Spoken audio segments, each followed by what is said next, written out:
Chapter 8. The Hungry Tiger.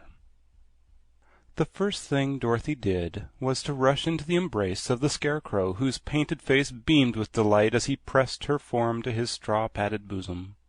Then the Tin Woodman embraced her very gently, for he knew his tin arms might hurt her if he squeezed too roughly. These greetings having been exchanged, Dorothy took the key to Tik-Tok from her pocket and wound up the machine man's action so that he could bow properly when introduced to the rest of the company. While doing this, she told them how useful Tik-Tok had been to her, and both the Scarecrow and the Tin Woodman shook hands with the machine once more and thanked him for protecting their friend. Then Dorothy asked, "Where's Billina?" "I don't know," said the Scarecrow. "Who is Billina?"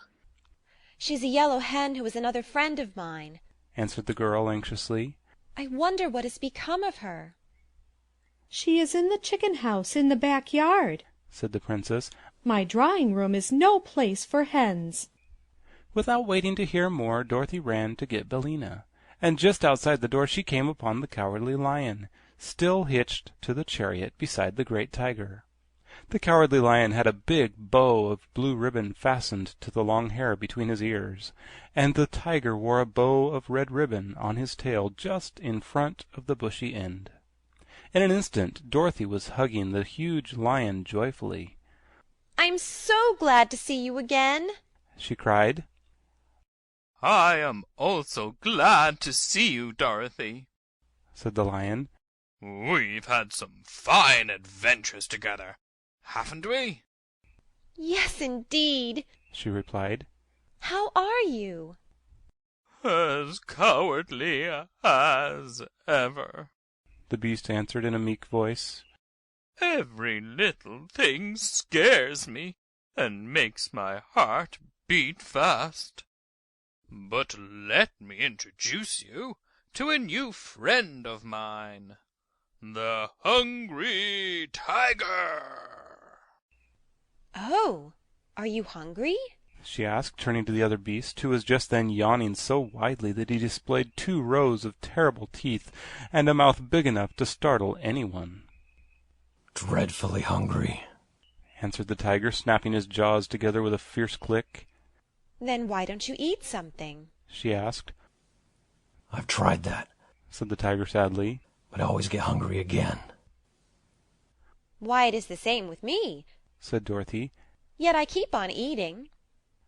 "But you eat harmless things, so it doesn't matter," replied the tiger.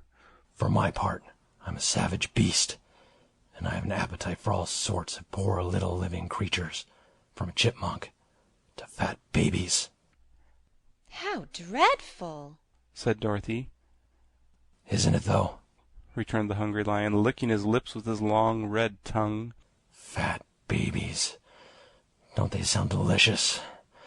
But I've never eaten any, because my conscience tells me it's wrong.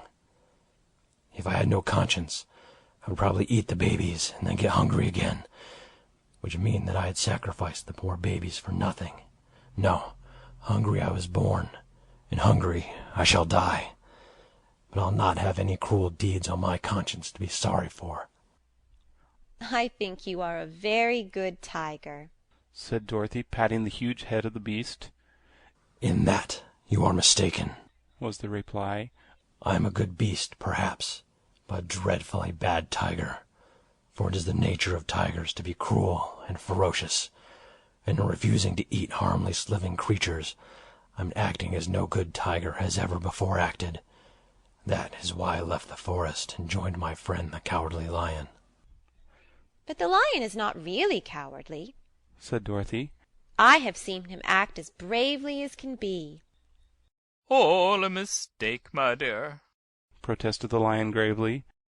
"To others I may have seemed brave, at times, but I have never been in any danger that I was not afraid." "Nor I," said Dorothy truthfully. "But I must go and set free Billina, and then I will see you again." She ran around to the back yard of the palace and soon found the chicken house, being guided to it by a loud cackling and crowing and a distracting hubbub of sounds such as chickens make when they are excited. Something seemed to be wrong in the chicken house, and when Dorothy looked through the slats in the door, she saw a group of hens and roosters huddled in one corner, and watching what appeared to be a whirling ball of feathers. It bounded here and there about the chicken house, and at first Dorothy could not tell what it was, while the screeching of the chickens nearly deafened her. But suddenly the bunch of feathers stopped whirling, and then, to her amazement, the girl saw Billina crouching upon the prostrate form of a speckled rooster.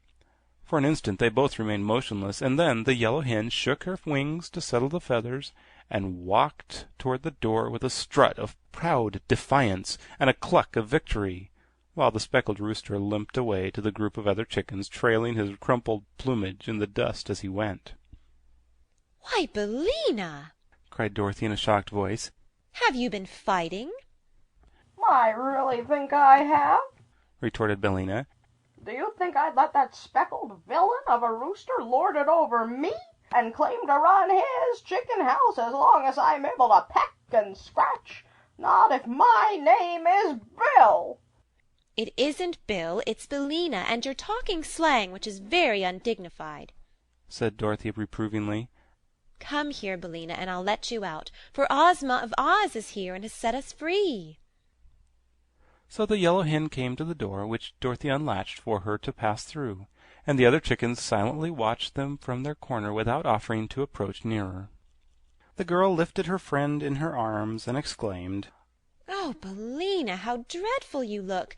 You've lost a lot of feathers, and one of your eyes is nearly pecked out, and your comb is bleeding."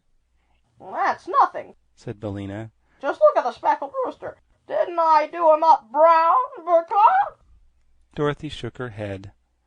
"I don't approve of this at all," she said, carrying Billina away toward the palace. "It isn't a good thing for you to associate with those common chickens. They would soon spoil your good manners, and you wouldn't be respectable any more." "I didn't ask to associate with 'em," replied Billina. "It is that cross old princess who is to blame, but I was raised in the United States, and I won't allow any one-horse chicken of the land of Ebb to run over me and put on airs as long as I can lift a claw in self-defense." "Very well, Billina," said Dorothy. "we won't talk about it any more." Soon they came to the Cowardly Lion and the Hungry Tiger, to whom the girl introduced the yellow hen. "Glad to meet any friend of Dorothy's," said the lion politely. "To judge by your present appearance, you are not a coward, as I am." Your present appearance makes my mouth water, said the tiger, looking at Billina greedily. My, how good you would taste if I could only crunch you between my jaws. But don't worry, you can only appease my appetite for a moment, so it isn't worthwhile to eat you. "Thank you," said the hen, nestling closer in Dorothy's arms. Besides, it wouldn't be right, continued the tiger, looking steadily at Billina and clicking his jaws together. "Of course not," cried Dorothy hastily. "Billina is my friend, and you mustn't ever eat her under any circumstances." I'll try to remember that, said the tiger. But I'm a little absent-minded at times. Then Dorothy carried her pet into the drawing-room of the palace, where Tik-Tok, being invited to do so by Ozma, had seated himself between the Scarecrow and the Tin Woodman. Opposite to them sat Ozma herself and the Princess Langwidere, and beside them there was a vacant chair for Dorothy. Around this important group was ranged the army of Oz, and as Dorothy looked at the handsome uniforms of the 27, she said, "Why, they seem to be all officers." "They are, all except one," answered the Tin Woodman. "I have in my army 8 generals, 6 colonels, 7 majors, and 5 captains, besides 1 private for them to command. I'd like to promote the private, for I believe no private should ever be in public life. And I've also noticed that officers usually fight better and are more reliable than common soldiers. Besides, the officers are more important looking and lend dignity to our army." "No doubt you are right," said Dorothy, seating herself beside Ozma. "And now," announced the girlish ruler of Oz. We will hold a solemn conference to decide the best manner of liberating the royal family of this fair land of Ev from their long imprisonment. End chapter 8.